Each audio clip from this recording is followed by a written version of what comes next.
नमस्कार साथियों, new lecture में आपका स्वागत है। आज से हम टाइड शुरू कर रहे हैं। इस लेक्चर सीरीज में मैं आपको टाइड का पूरा थ्योरी तथा टाइड का कैलकुलेशन, टाइड किस प्रकार कैलकुलेट किया जाता है, यह मैं आपको समझाऊंगा। टाइड के कैलकुलेशन पर एवरी एग्जाम में एक क्वेश्चन पूछा जाता है और एक क्वेश्चन 25 मार्क्स का होता है। आपको एवरी एग्जाम में एक क्वेश्चन आएगा, अतः यदि आप टाइड समझ गए तो आप समझ लीजिए कम से कम 25 मार्क्स आपका सेव हो गया। और इसके साथ ही साथ रिटन में शॉर्ट नोट में भी कभी कभी क्वेश्चन पूछ दिया जाता है। तो यदि शॉर्ट नोट में भी क्वेश्चन डाल दिया जाए तो समझिए +5 मार्क्स और। तो आपको एग्जाम में 30 मार्क्स का क्वेश्चन पूछा जा सकता है। मिनिमम 25 तो जरूर, और यदि नोट में पूछ दिया तो एक नोट 5 मार्क्स का होता है। और इसके साथ ही साथ टाइड पर ओरल में बहुत सारे क्वेश्चन पूछे जाते हैं। टाइड सर्वेयर का भी काफी फेवरेट टॉपिक होता है, इसलिए टाइड का पूरा थ्योरी और इसका पूरा कैलकुलेशन, आइदर स्टैंडर्ड पोर्ट या सेकेंडरी पोर्ट, ये सारे चीज आपको आना चाहिए। और मैं टाइड को काफी डिटेल में आपको बताऊंगा, एकदम बेसिक से एकदम एडवांस लेवल तक। तो आपको टेंशन लेने की कोई जरूरत नहीं है। जिन्हें टाइड के बारे में ABCD भी नहीं आता है, कोई टेंशन नहीं है, एकदम A से स्टार्ट करेंगे, आपको Z तक एकदम समझाएंगे। अब सबसे पहले हम जान लेते हैं इस लेक्चर सीरीज में क्या क्या पढ़ेंगे। सबसे पहले हम टाइड पर आपको थ्योरी समझाएंगे, और टाइड के थ्योरी में बहुत सारे टर्म आते हैं। उन सभी टर्मों को आपके लिए समझना बहुत जरूरी है। यदि वह सारे टर्म आप समझ नहीं पाइएगा तो आपका टाइड अधूरा रह जाएगा। तो टाइड के थ्योरी में हम सबसे पहले बताएंगे टाइड होता क्या है, टाइड उत्पन्न कैसे होता है, अर्थात इसके पीछे का रीजन क्या है। और इसके बाद टाइड से रिलेटेड बहुत सारे टर्म हैं जो रिटन तथा ओरल दोनों में पूछे जाते हैं। एग्जाम्पल के तौर पर what is flood tide, flood tide क्या होता है। What is ebb tide, ebb tide क्या होता है। बोर टाइड क्या होता है। स्लैक वाटर क्या होता है। टाइडल स्ट्रीम, यह भी आपको पढ़ना होगा, टाइड से ही रिलेटेड है। उसके बाद टाइडल वेव, टाइडल वेव भी टाइड से ही रिलेटेड है। व्हाट इज स्टॉर्म सर्ज, यह काफी बार रिटन तथा ओरल में भी पूछा जाता है और बहुत लोग इसमें फंसते हैं। सिमिलर वे में आपको स्प्रिंग टाइड क्या होता है, नीप टाइड क्या होता है, लो टाइड कब होता है, हाई टाइड कब होता है, रेंज ऑफ टाइड क्या होता है, पीरियड ऑफ टाइड क्या होता है। इसके साथ ही साथ आपको इसमें पढ़ना होगा MHWS, mean high water spring. उसके बाद आपको पढ़ना होगा MLWS, मीन लो वाटर स्प्रिंग। उसी प्रकार आपको पढ़ना होगा MHWN, एस के जगह N, मीन हाई वाटर नीप और मीन लो वाटर नीप। और इसके साथ ही साथ आपको पढ़ना होगा lowest astronomical tide, highest astronomical tide. What is chart datum, chart datum से ही चार्ट पर डेप्थ को इंडिकेट किया जाता है। इसी तरह और भी बहुत सारे टर्म हो गए। यह सारे टर्म को आपको समझना काफी जरूरी है, और यह सारे टर्म आपके लिए काफी इंपॉर्टेंट है, आइदर रिटन हो या ओरल हो। और यह सारे के सारे टाइड के ही थ्योरी से रिलेटेड है, और लोग अलग अलग डिफिनीशन की तरह रटते रहते हैं, जिसके कारण वो बार बार भूल जाते हैं। तो मैं सारे चीज एक ही साथ एक दूसरे में कोरिलेट करके बताऊंगा। और जब यह सारी चीज समझ जाइएगा तो उसके बाद मैं आपको कैलकुलेशन बताऊंगा, टाइड का कैलकुलेशन किस प्रकार किया जाता है। और आपको टाइड का calculation standard port and secondary port दोनों के लिए पढ़ना है। तो यहां पर हम दोनों का टाइड का कैलकुलेशन किस प्रकार किया जाता है वह मैं आपको बता दूंगा। तो टाइड का बहुत सारा लेक्चर का सीरीज होगा, तो आप घबराइएगा नहीं, यह थोड़ा लंबा जाएगा, लेकिन इसमें डिटेल में सारे चीज कवर कर दूंगा। तो चलिए हम एक एक करके शुरू करते हैं। सबसे पहले हम समझते हैं व्हाट इज टाइड, टाइड होता क्या है। हम बोर्ड को थोड़ा क्लियर कर ले रहे हैं ताकि आप लोगों को समझाने में हमें दिक्कत ना हो। आप लोग चाहें तो यह सारा टॉपिक को नोट कर लीजिएगा, क्योंकि बाय द वे गलती से यदि हमसे कोई मिस हो जाए जो हम आपको ना बता पाए तो आप कमेंट में डाल दीजिएगा, जिससे मैं इसी सीरीज में सारा चीज कंप्लीट कर दूंगा। तो चलिए अब हम समझते हैं टाइड होता क्या है। आप सभी जानते हैं हम लोग सोलर सिस्टम के सबसे प्यारे प्लैनेट अर्थ पे रहते हैं। अर्थ ही हम सभी लोगों का निवास स्थल है, तो ये आपका अर्थ है। आप सभी यह भी जानते हैं अर्थ का 71% पार्ट जो है वह वाटर से घिरा है। ये जो अर्थ का सरफेस है उसका 71% हिस्सा वाटर से घिरा हुआ है और पृथ्वी पर ओनली 29% ही लैंड है। लैंड एरिया कितना है? ओनली 29%। और उसके बाद भी हम लोग को लगता है कि लैंड कितना बड़ा है। तो आप इमेजिन कर सकते हैं पृथ्वी के सरफेस पे कितना ज़्यादा वाटर है। अब आप यह जानकर बहुत ज़्यादा खुश नहीं हो जाइएगा कि पृथ्वी पर बहुत ज़्यादा वाटर है, हम जितना मर्जी उतना बर्बाद करें। तो आपको जानकर आश्चर्य होगा पृथ्वी पर जितना वाटर है उस वाटर का 96.5% वाटर सी वाटर है, अर्थात 96.5% वाटर साल्ट वाटर है, वह फ्रेश वाटर नहीं है। और रेस्ट 3.5% जो वाटर बचा वह रिवर में है, लेक्स में है, पाउंड में है, अंडरग्राउंड वाटर। अंडरग्राउंड जो वाटर है, फ्रेश वाटर, जो हम लोग बोरवेल के द्वारा बोरिंग करके हम लोग निकालते हैं, अंडरग्राउंड वाटर है और ग्लेशियर के रूप में है। तो हमारे पास पीने योग्य पानी काफी कम है, इसलिए जितना कम से कम हो सके आप बर्बाद करें। यह टाइड से रिलेटेड नहीं था, तो ये आपका एक जनरल नॉलेज हो गया और यह कंपटीशन के एग्जाम में पूछा जाता है। तो जो लोग कंपटीशन के एग्जाम देते होंगे उनके लिए भी अच्छा है। और मैं आपको लगे हाथ यह भी बता देता हूं कि अंडरग्राउंड वाटर पृथ्वी पर जितना वाटर है उसका लगभग 1% है। ये जो 3.5% बच गया है, 3.5% में 1% जो है अंडरग्राउंड वाटर ही है, अर्थात रिवर, लेक, पॉन्ड और ग्लेशियर में ओनली 2.5% वाटर है। अब चलिए हम लोग टॉपिक पर लौटते हैं। अब हम जान चुके हैं पृथ्वी के सरफेस का अधिकांश भाग वाटर से घिरा है और जो वाटर पृथ्वी पर है उसका 96.5% वाटर सी वाटर है, अर्थात 96.5% वाटर जो है वह सी और ओशियन में है। और सी और ओशियन में जो वाटर है वह वाटर का लेवल ऊपर नीचे होते रहता है। तो सी वाटर के लेवल का ऊपर नीचे होना ही टाइड कहलाता है। एकदम सिंपल सा, एकदम आप सिंपल में समझिए। सी में जो वाटर है उस वाटर के लेवल का ऊपर नीचे होना ही टाइड कहलाता है। अर्थात टाइड क्या है? Vertical oscillation of water level in the sea is known as tide. Tide क्या है? Vertical oscillation of water level in the sea is known as tide.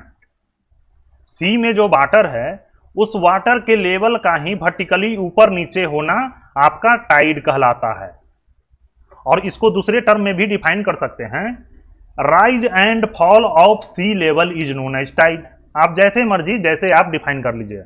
आप क्या कर सकते हैं? Rise and fall of sea level is known as tide. और आप चाहें तो दोनों डिफिनेशन लिख सकते हैं। पहले एक डिफिनेशन लिख दीजिएगा, उसके बाद दैट इज या इन अदर वर्ड्स, और उसके बाद दूसरा डिफिनेशन लिख दीजिएगा।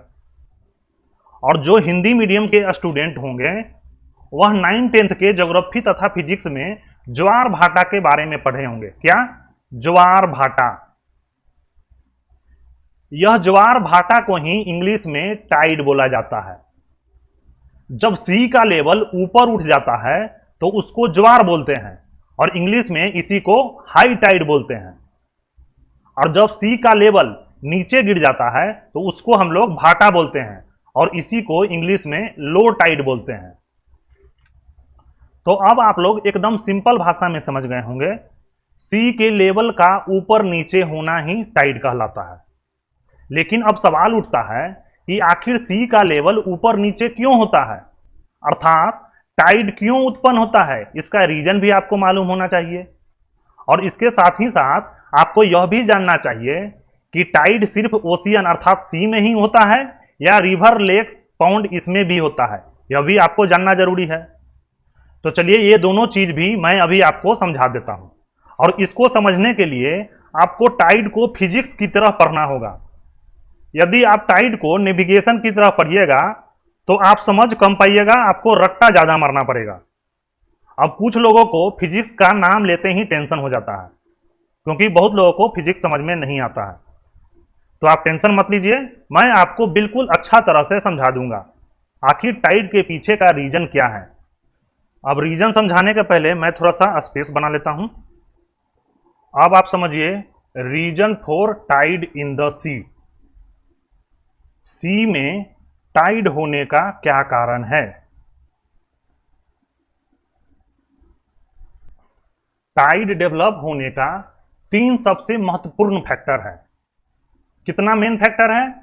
3 मेन फैक्टर। टाइड उत्पन्न होने का 3 महत्वपूर्ण कारक है। वह कौन कौन से कारक हैं? पहला फैक्टर है आपका gravitational force from the moon. Moon के द्वारा जो ग्रेविटेशनल फोर्स लगाया जाता है वह एक महत्वपूर्ण फैक्टर है। दूसरा है ग्रेविटेशनल फोर्स फ्रॉम द सन। सन के कारण जो ग्रेविटेशनल फोर्स अर्थ पर लगता है वह दूसरा कारण है। और तीसरा सबसे महत्वपूर्ण फैक्टर है rotation of earth on its axis. Earth अपने एक्सिस पर रोटेशन करता है, यह भी एक महत्वपूर्ण फैक्टर है टाइड डेवलप होने में। अब हम इस तीनों फैक्टर को एक एक करके समझेंगे, आखिर यह तीनों किस प्रकार टाइड को डेवलप करता है।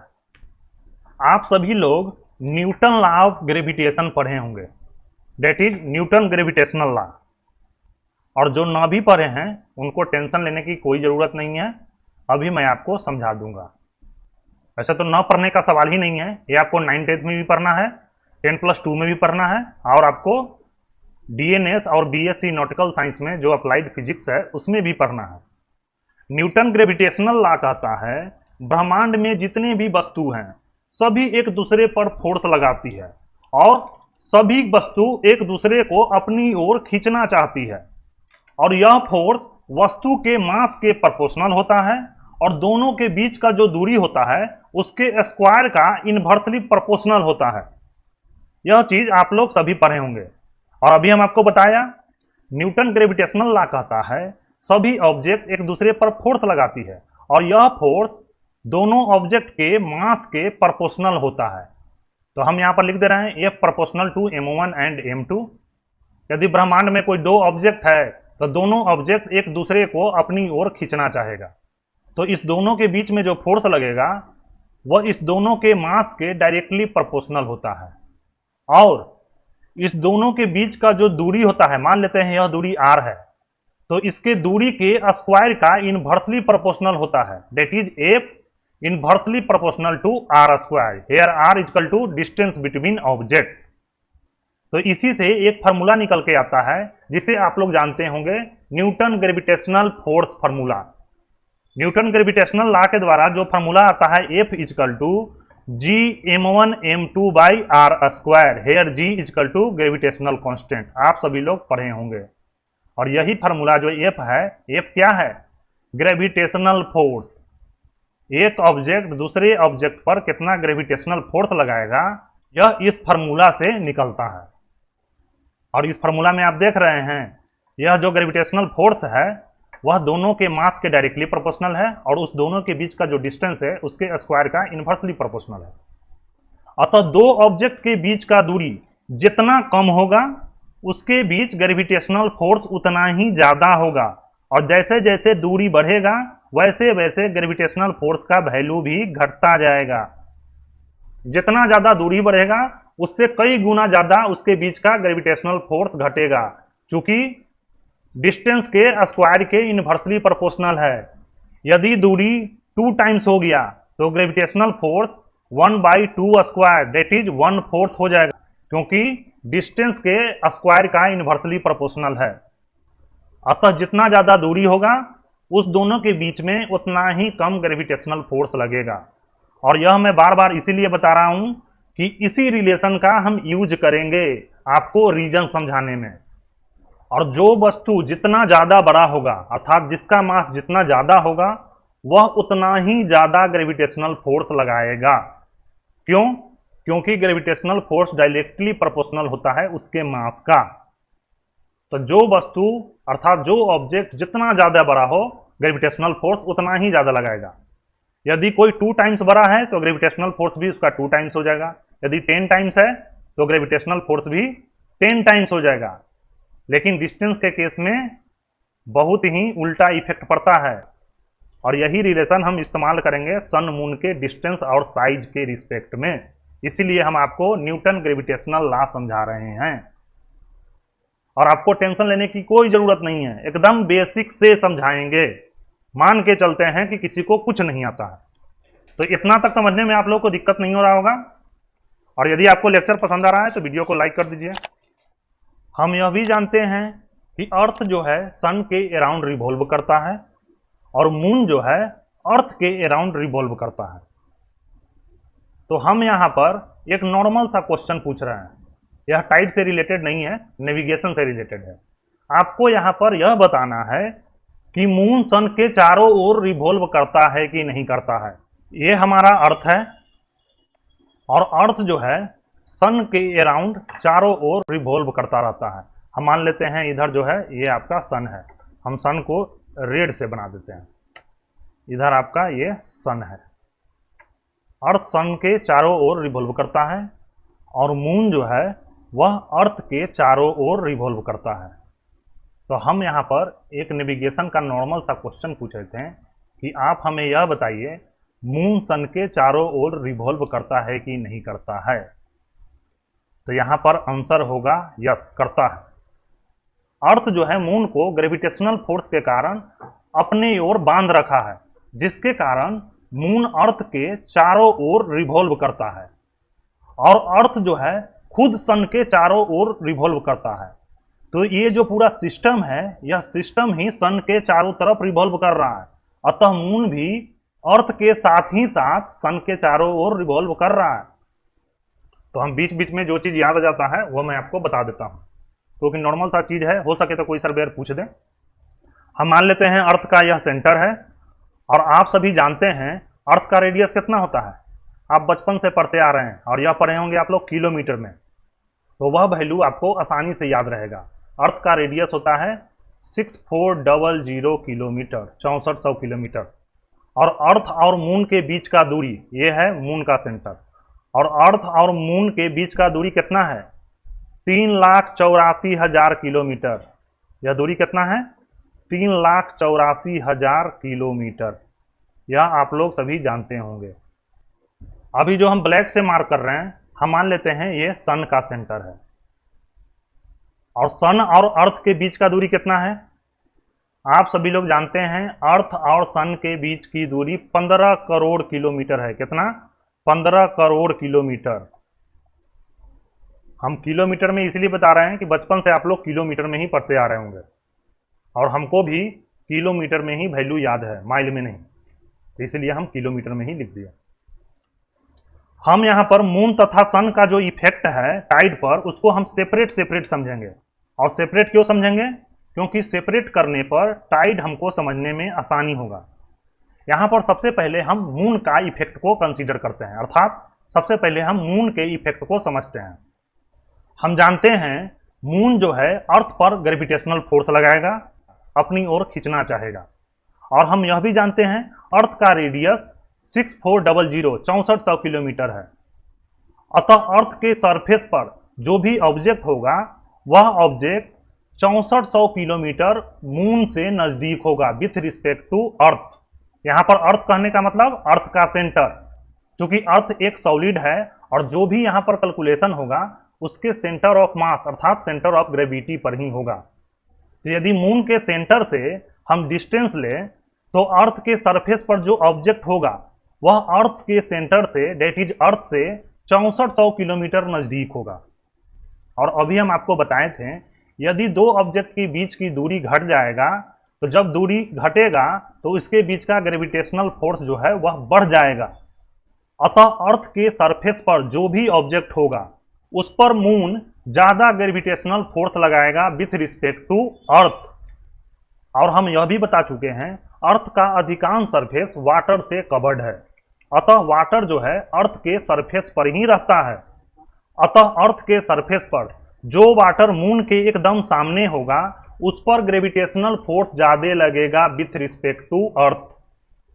और हम यह भी जानते हैं वाटर कैसा है? वाटर एक लिक्विड होता है और लिक्विड आसानी से फ्लो करता है, और अर्थ जो है एक सॉलिड है, सॉलिड आसानी से फ्लो नहीं करता है। अतः अर्थ के सरफेस पर जो वाटर मून के एकदम सामने होगा, अर्थात मून के एकदम वर्टिकली अपोजिट होगा, वह मून की ओर खींचा चला जाएगा, अर्थात मून की ओर एक बल्ज की तरह ऐसे जो है ऊपर की ओर उठ जाएगा। बल्ज का मतलब होता है कोई चीज ऊपर की ओर उठ जाना। अतः मून के सामने जो भी सी होगा, उस सी के वाटर का लेवल ऊपर की ओर उठ जाएगा, और जब वाटर का लेवल ऊपर की ओर उठ जाएगा, इसी को हम लोग हाई टाइड कहते हैं। और यह हाई टाइड उत्पन्न क्यों हुआ?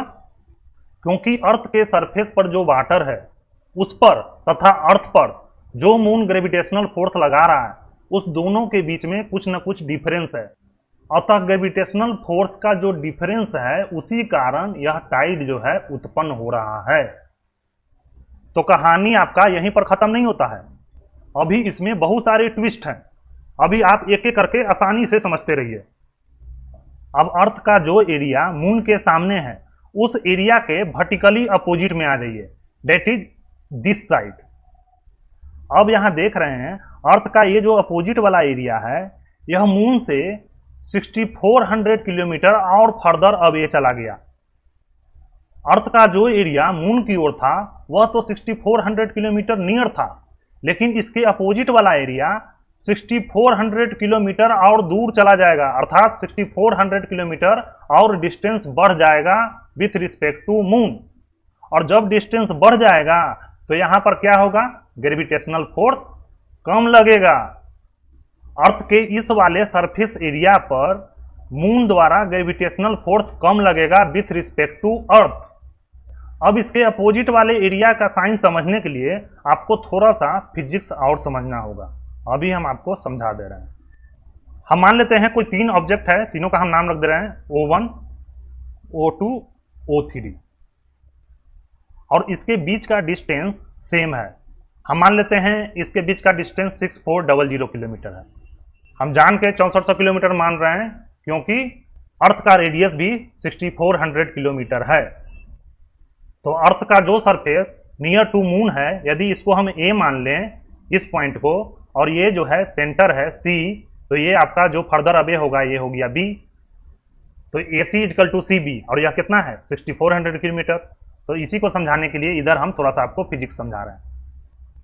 इस तीनों ऑब्जेक्ट पर अलग अलग फोर्स लग रहा है। मान लेते हैं O1 ऑब्जेक्ट पर 6 न्यूटन का फोर्स लग रहा है, O2 पर 5.5 न्यूटन और O3 पर 5 न्यूटन। अब यहां आप देख रहे हैं ऑब्जेक्ट O1 पर फोर्स ज्यादा लग रहा है। तो जब O1 पर फोर्स ज्यादा लग रहा है तो इसका स्पीड भी ज्यादा होगा। किसके रिस्पेक्ट में? O2 के रिस्पेक्ट में। और O2 का स्पीड ज्यादा होगा किसके रिस्पेक्ट में? O3 के रिस्पेक्ट में। हम यहां पर बड़ा वाला साइन जो है दे दे रहे हैं ताकि आप लोग को दिक्कत ना हो। अब यहां पर आप देख रहे हैं तीनों ऑब्जेक्ट पर अलग अलग फोर्स लग रहा है, और जिस ऑब्जेक्ट पर ज्यादा फोर्स लगेगा उसका स्पीड ज्यादा होगा। तो कुछ समय बाद, हम मान लेते हैं 10 सेकेंड बाद, अब इसके बीच का दूरी कांस्टेंट नहीं होगा।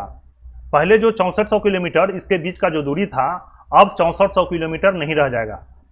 कैसे? O1 का स्पीड ज्यादा है विथ रिस्पेक्ट टू O2।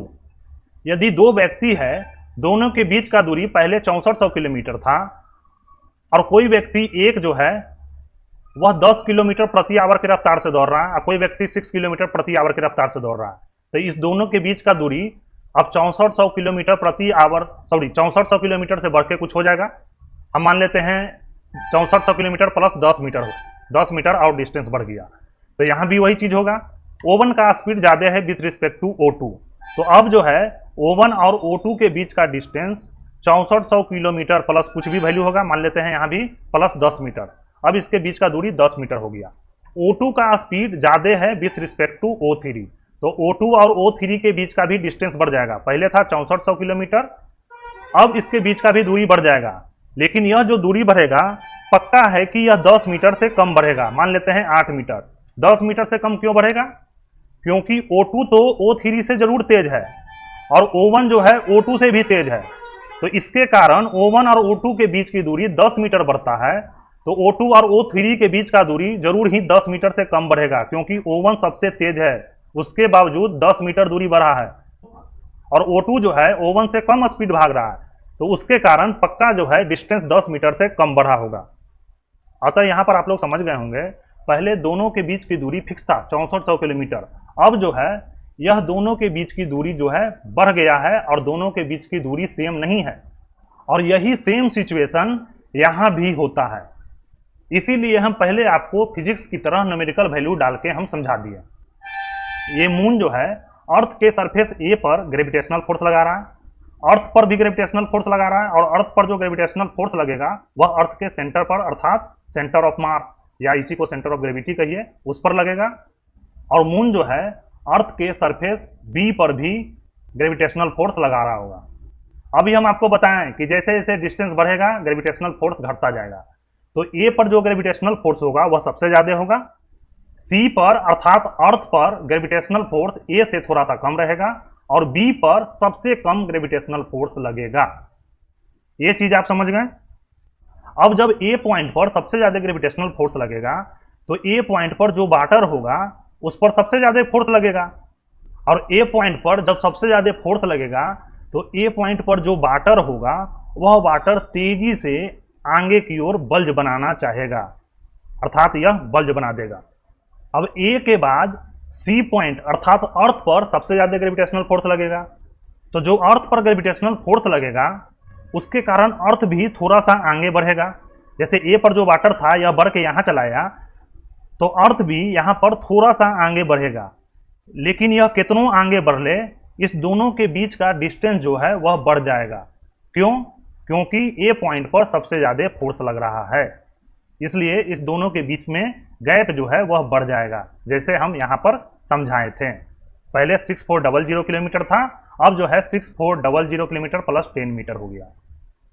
तो जब ए पॉइंट पर गैप बढ़ जाएगा, अतः ए पॉइंट पर जो वाटर का लेवल होगा वह बढ़ जाएगा। गैप बढ़ गया मतलब लेवल इंक्रीज कर गया, तो ए पॉइंट पर हाई टाइड उत्पन्न हो गया। अब अर्थ जो है थोड़ा सा आगे बढ़ेगा, उसके बाद बी पॉइंट पर अर्थात अर्थ के इस वाले सरफेस पर जो वाटर होगा उस पर सबसे कम फोर्स लगेगा, तो यह बहुत स्लोली से आगे बढ़ेगा। तो जब यह बहुत स्लोली से आगे बढ़ेगा तो ये पीछे वाले बी पॉइंट पर जो वाटर का लेवल होगा वह पीछे ही छूट जाएगा, क्योंकि बहुत धीरे धीरे यह स्लोली बढ़ रहा है। तो यहाँ पर भी वाटर का एक बल्ज बनाएगा, अर्थात वाटर जो है ऊपर की ओर उठ जाएगा, तो यहाँ पर भी हाई टाइड उत्पन्न हो जाएगा, जैसे हम यहाँ पर आपको समझाए थे। O2 और O3 के बीच भी डिस्टेंस जो है बढ़ जाएगा, अर्थात जब डिस्टेंस बढ़ेगा तो ये गैप बढ़ जाएगा। गैप बढ़ेगा मतलब क्या हुआ, वाटर जो है पीछे छूट गया, और वाटर जो है पीछे छूट गया मतलब ये वाला जो लेवल है यह बढ़ गया, और लेवल बढ़ गया मतलब हाई टाइड उत्पन्न हो गया। अतः यहां से हम कह सकते हैं कि अर्थ का जो सरफेस मून के एकदम सामने रहता है वहां पर तो हाई टाइड उत्पन्न होता ही है, उसके साथ ही साथ उस सामने वाले सरफेस के एकदम वर्टिकली अपोजिट अर्थात 180 डिग्री अपोजिट जो सरफेस होगा वहां पर जो सी होगा उस सी में भी हाई टाइड उत्पन्न होता है, क्योंकि वहां भी वाटर का बल्ज बन जाता है। और यह वाटर का जो बल्ज बनता है उसके पीछे का कारण क्या है, due to difference in gravitational force on earth and earth surface. Moon के द्वारा अर्थ के सेंटर पर डेट इज अर्थ पर और अर्थ के सरफेस पर डिफरेंट ग्रेविटेशनल पुल लगाता है, और उसी के परिणाम स्वरूप मून के एकदम सामने वाले अर्थ सरफेस पर जो सी रहता है वहां और उसके साथ ही साथ उस सरफेस के वर्टिकली अपोजिट अर्थ सरफेस पर जो सी रहता है उस दोनों जगह हाई टाइड उत्पन्न कर देता है। तो आप यहां पर समझ गए ए और बी पॉइंट पर हाई टाइड उत्पन्न हो गया, और ए बी के 90 डिग्री राइट एंड लेफ्ट अर्थात 90 डिग्री अवे जो एरिया होगा वहां पर लो टाइड होगा। क्या होगा, लो टाइड। इधर भी यहां पर लो टाइड रहेगा और यहां पर भी लो टाइड रहेगा। अब यह कैसे, इसको भी हम समझा देते हैं। अर्थ पर जो वाटर है, वाटर का वॉल्यूम तो कांस्टेंट रहेगा, जितना वाटर है उतना ही रहेगा। अब देखिए ये मून के कारण जो ग्रेविटेशनल पुल लगा, उस ग्रेविटेशनल पुल के कारण वाटर जो है फ्लो होके मून की ओर इधर जो है एक बल्ज बना दिया। तो जब वाटर इधर से फ्लो होके मून की ओर आएगा तो इधर वाला वाटर जो है खसक के नीचे चला आएगा, और जब यह इधर वाला वाटर खसक के नीचे आएगा तो इधर का लेवल क्या होगा, घटेगा। तो जब लेवल घटेगा तो क्या होगा, लो टाइड होगा। उसी प्रकार इधर भी मून के ग्रेविटेशनल पुल के कारण एक बल्ज बनेगा। अभी मैं आपको समझा दिया। तो जब वाटर फ्लो होके इधर चला आया तो इधर वाला वाटर का लेवल जो है जरूर घटेगा, तभी इधर आ गया। तो इधर जो है लो टाइड हो गया ये एरिया में। सिमिलर उसी प्रकार इधर भी, इधर का वाटर इधर चला गया बल्ज बनाने के लिए, और इधर का वाटर इधर चला गया बल्ज बनाने के लिए। इधर जो है हाई वाटर हो गया, लेवल बढ़ गया, तो इधर का लेवल क्या होगा, लेवल घट जाएगा। तो यहां पर जो है लो टाइड होगा और यहां पर भी लो टाइड होगा। एकदम सिंपल सा मैकेनिज्म है। जब वाटर का लेवल एक जगह से दूसरे जगह चला जाएगा तो जिधर जाएगा उधर बढ़ेगा, और जिधर से आएगा उधर का लेवल क्या होगा, घट जाएगा। एकदम सिंपल सा थ्योरी है। इतना तक तो आप लोग अच्छा से समझ रहे होंगे। और अभी थ्योरी का ओनली 5% ही कवर हुआ है। अभी सन को आना बाकी है, अभी तो मूने का चर्चा चल रहा है। और आपको समझाने के लिए हम बहुत सारे नेट से पिक्चर डाउनलोड करके आप लोगों के लिए लगा चुके हैं। अब देखिए इस डायग्राम में यहां पर दिया हुआ है ये अर्थ है, और अर्थ के चारों तरफ ओशियन अर्थात पानी जो है घेर रखा है। यह समझाने के लिए है, एक्चुअली में चारों तरफ नहीं है, कहूं कहूं तो लैंड है। तो यह समझाने के लिए आप लोग को दिया हुआ है अर्थ के चारों तरफ ओशियन अर्थात वाटर है, इधर जो है मून है। अब यहाँ पर 3 नाम रख दिया गया है। अर्थ के सरफेस पे ये सेंटर को बी रख दिया गया है और अपोजिट वाले को सी रख दिया गया है। अब देखिए इस डायग्राम में भी वही चीज समझाया हुआ है जो मैं पहले आपको समझा चुका। मून के ग्रेविटेशनल पुल के कारण ये जो ए वाला है, ए वाला पर बल्ज बनेगा। ये जो है एक बल्ज बन गया, वाटर जो है इधर की ओर खींचा चला आएगा। अब अर्थ सरफेस पर जो वाटर है उस पर जो ग्रेविटेशनल पुल लगा उसके कारण तो एक बल्ज बन गया। अब अर्थ पर भी ग्रेविटेशनल पुल लग रहा है मून के कारण। तो अर्थ पर जो पुल लग रहा है यह पुल फोर्स के कारण अर्थ भी थोड़ा सा आगे की ओर जाएगा। तो ये जो बल्ज है, बल्ज के थोड़ा सा एरिया जो है ये इसको जो है वह कवर कर लेगा। उसके बावजूद भी यहाँ पर लेवल जो है बढ़ा रहेगा। क्यों? क्योंकि इस दोनों के बीच का गैप अर्थात डिस्टेंस बढ़ा रहेगा। इसलिए ए पॉइंट पर जो है हाई टाइड उत्पन्न हो गया। अब देखिए यहाँ पर ये जो सी पॉइंट था वह पीछे छूट गया है, लेकिन सी पॉइंट पर भी कुछ ग्रेविटेशनल फोर्स मून के कारण लग रहा होगा, तो सी पॉइंट भी थोड़ा सा आगे की ओर आएगा। लेकिन उसके बावजूद भी यह अर्थ के सरफेस से अधिक डिस्टेंस पर रह जाएगा, अर्थात इधर भी एक बल्ज बन जाएगा। अतः मून के एकदम सामने जो सी रहेगा अर्थात अर्थ के सरफेस पर जो सी रहेगा वहां हाई टाइड उत्पन्न होगा, और इसके जस्ट अपोजिट हाई टाइड उत्पन्न होगा। और इसके 90 degree away left and right क्या होगा, इधर का वाटर इधर, इधर का वाटर इधर, इधर का वाटर इधर और इधर का वाटर इधर। तो इस दोनों जगह लो टाइड अर्थात लो वाटर उत्पन्न होगा। यही चीज यहां पर समझाया हुआ है। High tide, low tide, low tide. अब आप जानते हैं अर्थ जो है अपने एक्सिस पर रोटेट करता है। तो जब अर्थ इस पूरे वाटर के साथ रोटेट करता रहेगा तो बारी बारी से अर्थ का कोई पोजीशन मून के सामने होगा। अभी हम मान लेते हैं यहाँ पर मुंबई है, तो अभी मुंबई जो है मून के सामने है। अर्थ जो है एंटी क्लॉकवाइज रोटेट कर रहा है, तो मुंबई जो है घूमते घूमते घूमते यहाँ पर आ जाएगा। तो जब मुंबई यहाँ पर पहुँचेगा तो लो टाइड हो जाएगा, और मून के सामने कोई दूसरा कंट्री या कोई दूसरा शहर आ जाएगा। तो जो शहर आएगा और वहाँ पर यदि कोई सी होगा तो वहाँ पर क्या होगा, हाई टाइड होगा।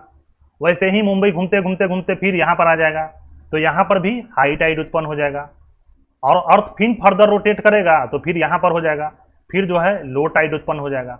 और इसी प्रकार यह चक्कर जो है चलता रहेगा, क्योंकि अर्थ जो है अपने एक्सिस पर कंटिन्यू जो है रोटेट कर रहा है।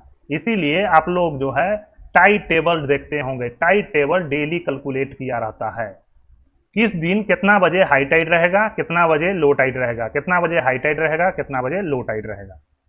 अतः हम इस डायग्राम से कह सकते हैं एक दिन में अर्थ के किसी एक पोजीशन पर 2 हाई टाइड और 2 लो टाइड एक्सपीरियंस कर सकता है। जैसे अभी हम आपको समझाएं, मुंबई, जब मुंबई जो है मून के सामने होगा तो हाई टाइड रहेगा। अर्थ जो है एक दिन में कंप्लीट एक रोटेशन लगा देता है, तो जब मुंबई घूम के यहाँ पर आएगा तो यहाँ पर लो टाइड हो जाएगा, फिर मुंबई यहाँ पर आएगा तो हाई टाइड हो जाएगा, फिर मुंबई यहाँ पर आएगा तो लो टाइड होगा, और मुंबई फिर यहाँ पर आएगा तो एक साइकिल कंप्लीट हो गया। तो एक साइकिल कंप्लीट हो गया तो उसमें 2 हाई टाइड और 2 लो टाइड देखा। अतः हम कह सकते हैं अप्रॉक्स 1 डे में अर्थ का कोई एक पोजीशन 2 हाई टाइड और 2 लो टाइड एक्सपीरियंस कर सकता है। ध्यान रखिएगा, यहां पर हम वर्ड बोल रहे हैं अप्रॉक्स, एग्जैक्ट नहीं, अप्रॉक्स, लगभग एक दिन में। इसके पीछे भी कारण है। और हम क्या बोल रहे हैं, 2 हाई टाइड और 2 लो टाइड एक्सपीरियंस कर सकता है। कर सकता है, गारंटी नहीं है, इट इज नॉट गारंटी, क्योंकि यह पूर्णतः सत्य नहीं है। अर्थ पे बहुत सारे पोजीशन ऐसे हैं, अर्थात अर्थ पे बहुत सारे एरिया ऐसे हैं जहां पर एक दिन में केवल 1 ही हाई टाइड और 1 लो टाइड आता है। बहुत सारे ऐसे पोजीशन हैं, लेकिन मैक्सिमम जो है एक दिन में 2 हाई टाइड और 2 लो टाइड उत्पन्न होते हैं। और अर्थ पे बहुत सारे ऐसे पोजीशन हैं जहां पर कोई दिन 2 हाई टाइड 2 लो टाइड रहता है, लेकिन कोई दिन ऐसा रहेगा उसी जगह, कोई दिन ऐसा होगा कि 1 हाई टाइड 1 लो टाइड रहेगा, कोई दिन ऐसा हो जाएगा कि 2 हाई टाइड रहेगा और 1 लो टाइड रहेगा। तो इसके पीछे भी बहुत सारे कारण हैं, बहुत सारे कंडीशन हैं, लेकिन नॉर्मली जो है अर्थ का कोई पोजीशन नॉर्मली यही बोला जाता है कि एक दिन में 2 हाई टाइड और 2 लो टाइड एक्सपीरियंस कर सकता है, अप्रॉक्स एक दिन। अब हम आपको समझा देते हैं हम अप्रॉक्स 1 डे क्यों बोल रहे हैं, लगभग 1 दिन, हम एग्जैक्ट 1 डे नहीं बोल रहे हैं, इसको भी समझना जरूरी है। आप सभी जानते हैं 1 डे कितना के बराबर होता है, 24 आवर। तो 1 डे इक्वल टू 24 आवर भी कहना गलत है। जो नेविगेशन जानते हैं 1 डे इक्वल टू 24 आवर कहना टेक्निकली थोड़ा रॉन्ग है।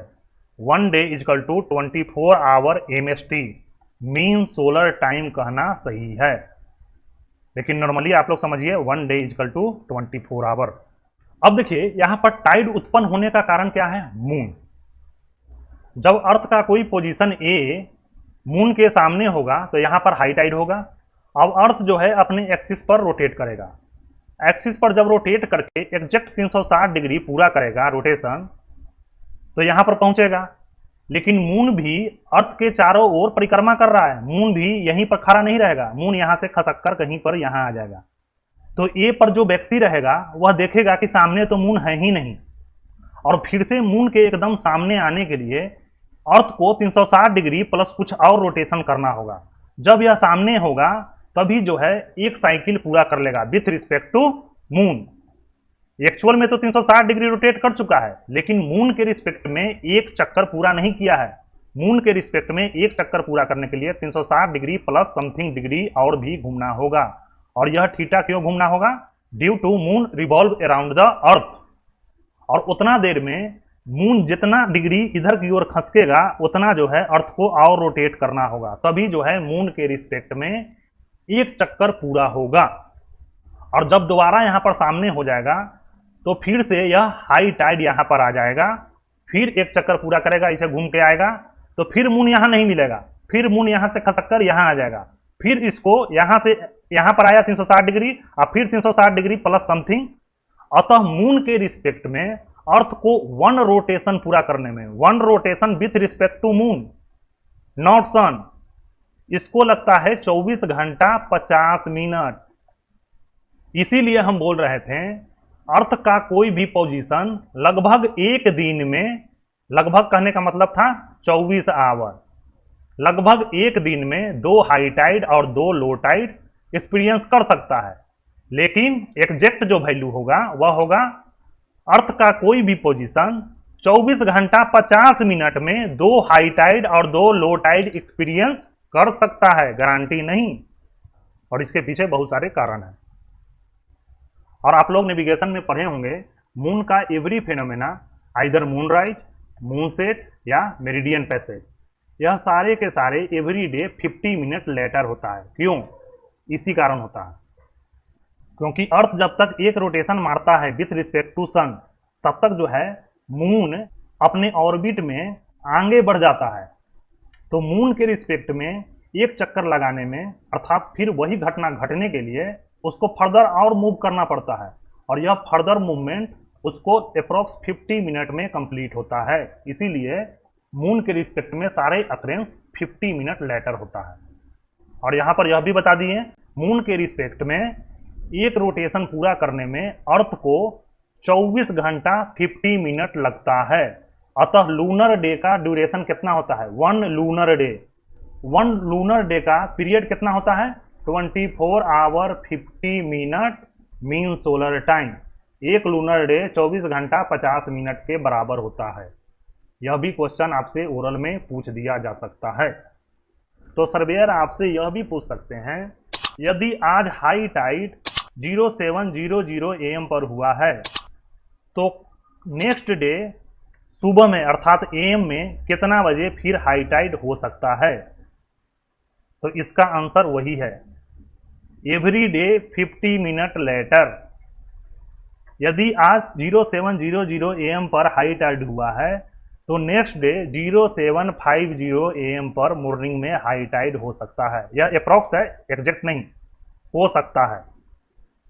और ऐसा बहुत बार होता भी है और बहुत बार नहीं भी होता है। उसके पीछे का कारण यह है मून का डिक्लिनेशन और अभी जो है सन को एंट्री लेना बाकी है।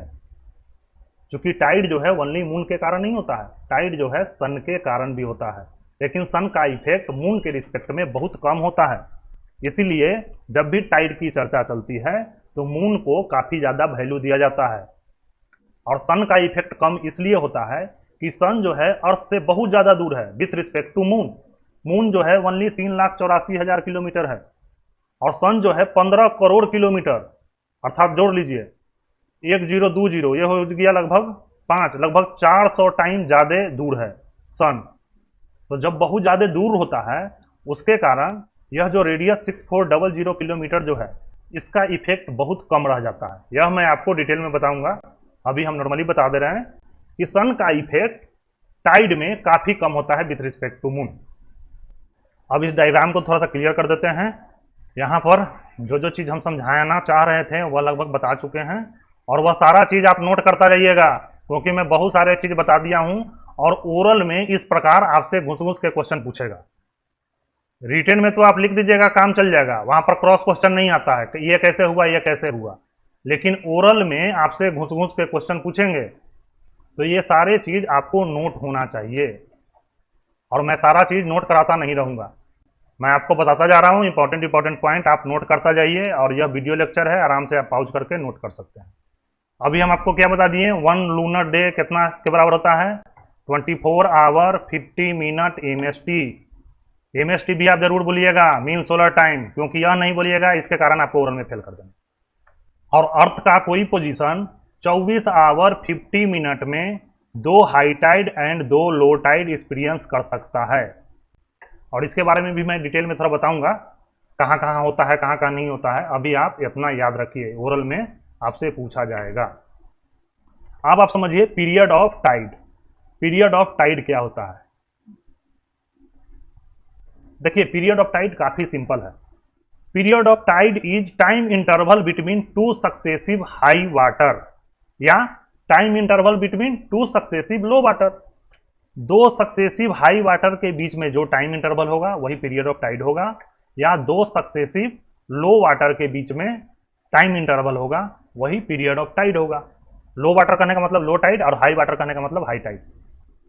अभी हम बताएं, मून के कारण अर्थ के किसी एक पोजीशन पर 24 घंटा 50 मिनट में 2 हाई टाइड और 2 लो टाइड एक्सपीरियंस कर सकता है। मान लेते हैं 0000 आवर पर हाई टाइड रहा, तो इसके एग्जैक्ट इसका 1/4 कर दीजिए, ये हो जाएगा 6 चौको 24 और 12.5, 6 घंटे 12 मिनट 12.5 मिनट 6 आवर 12.5 मिनट बाद लो टाइड होगा। फिर जो है 12 आवर 25 मिनट बाद हाई टाइड होगा। तो 2 सक्सेसिव हाई टाइड के बीच में दूरी कितना हो गया, टाइम पीरियड कितना हो गया, 12 आवर 25 मिनट। उसी के बाद 12 आवर 25 मिनट के बाद लो टाइड कब होगा, इसमें 6 आवर 12.5 मिनट जोड़ दीजिए, ये हो जाएगा 18 37.5 मिनट, फिर लो टाइड होगा। तो 2 सक्सेसिव लो वाटर के बीच में टाइम इंटरवल कितना हो गया। और यह 12 घंटा 25 मिनट बाद दोबारा जो हाई टाइड आ रहा है किसके कारण आ रहा है, मून के कारण। तो यहाँ पर जो पीरियड ऑफ टाइड होगा यह होगा पीरियड ऑफ लूनर टाइड। अभी सन की चर्चा नहीं हुई है, तो पीरियड ऑफ लूनर टाइड कितना हो जाएगा, 12 आवर 25 मिनट। अब कोई कोई जगह ऐसा है कि जब सन और मून दोनों का इफेक्ट पड़ता है तो वहाँ पर एक दिन में एक ही हाई वाटर और एक ही लो वाटर होता है, तो वह तो एक स्पेशल केस ही है। लेकिन पीरियड ऑफ यदि लूनर टाइड रहे, सिर्फ मून के इफेक्ट के कारण जो टाइड रहता है उसका पीरियड जो है 12 आवर 25 मिनट रहता है, ये आप याद रखिएगा। और मून के इफेक्ट के कारण 24 घंटा 50 मिनट में अर्थ सरफेस के किसी पोजीशन पर 2 हाई टाइड और 2 लो टाइड एक्सपीरियंस हो सकता है। और यदि पीरियड ऑफ टाइड पूछ दे तो इसको आप क्या डिफाइन कीजिएगा? It is the time interval between 2 successive high water या हाई टाइड, या it is the time interval between 2 successive low water. Period of tide को डिफाइन करना हो, पीरियड ऑफ लूनर टाइड को डिफाइन करना हो, या पीरियड ऑफ सोलर टाइड को डिफाइन करना हो, सभी के लिए डिफिनेशन एक ही है, time interval between 2 successive high water या 2 सक्सेसिव लो वाटर। अब इस लेक्चर को हम कंक्लूड कर दे रहे हैं, नहीं तो यह लेक्चर काफी बड़ा हो जाएगा।